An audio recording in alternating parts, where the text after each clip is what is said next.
ఈ కామెంట్ ఒకసారి చూడండి. సార్, మీ ఆయుర్వేద చిట్కాలు నేను ఫాలో అవుతున్నాను.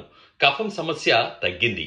ప్రతి 6 నెలలకు ఒకసారి ఈఎన్టీ డాక్టర్ దగ్గరికి వెళ్లేవాడిని. ఇప్పుడు ఆ సమస్య లేదు. మీకు కృతజ్ఞతలు అని పెట్టారు. మరి ఆయన ఫాలో అయినటువంటి చిట్కా ఏంటి ఇప్పుడు చూడండి. జై శ్రీరామ్. అందరికీ నమస్కారము. నేను ప్రదీప్ వానపల్లి. ముందుగా మా తల్లిదండ్రులకు, గురువులకు, పెద్దలకు పాదాలు పట్టి ప్రార్థిస్తున్నాను. దగ్గుతో ఇకపై బాధపడవలసిన పని లేదు. కేవలం 4 వెల్లుల్లి రెబ్బలను తీసుకోండి. వాటిని దంచేయండి.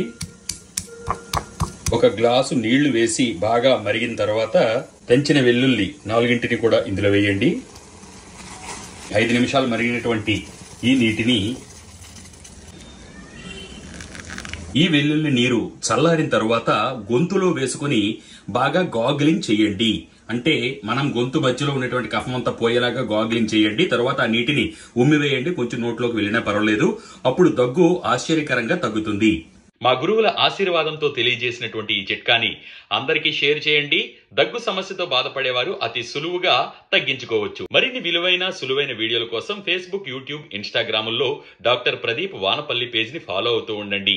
సర్వే జన సుజనో భవంతు, సర్వే సుజన సుఖినో భవంతు. ధన్యవాదాలు.